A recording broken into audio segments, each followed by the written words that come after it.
Guys, have you ever had palm oil stew? Do you know that palm oil stew is actually very underrated? Let me teach you guys how to make the perfect palm oil stew. Now, all you're going to need is your tomato mix ingredients. And for your tomato mix, you're going to need your tomatoes, your red bell peppers, your green bell pepper, some peppers. Do you get it? I'm going to list the pepper mix in my description box. Now, to make your tomato very dry, what you're going to do is after blending it, you're going to cook it on high heat, just like I'm doing, like this. So you're going to cook it till it becomes very, very dry.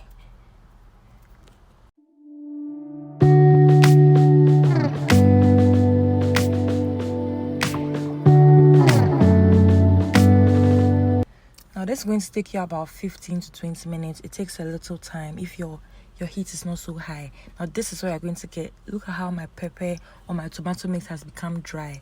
You want your tomato mix to be like this before you start making your stew. Now once you get your tomato mix like this, you can go ahead and start your stew.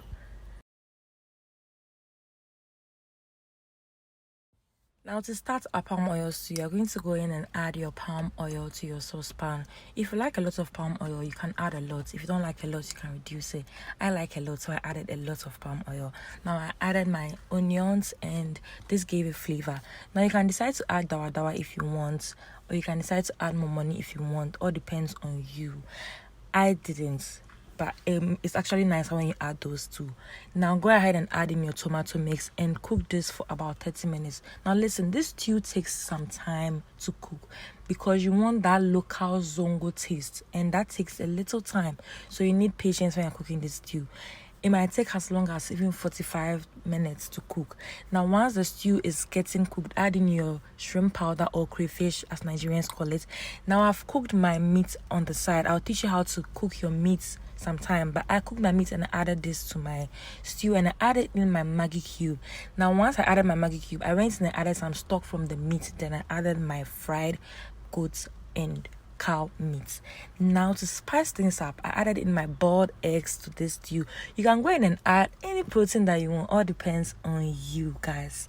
Now if the seasoning is not enough, you can go in and add more stock or anything that you want. Now, I served my zongo stew or my palm oil stew with rice. This is not completely zongo stew. It just looks and tastes like zongo stew. So I served mine with rice, and look at my stew.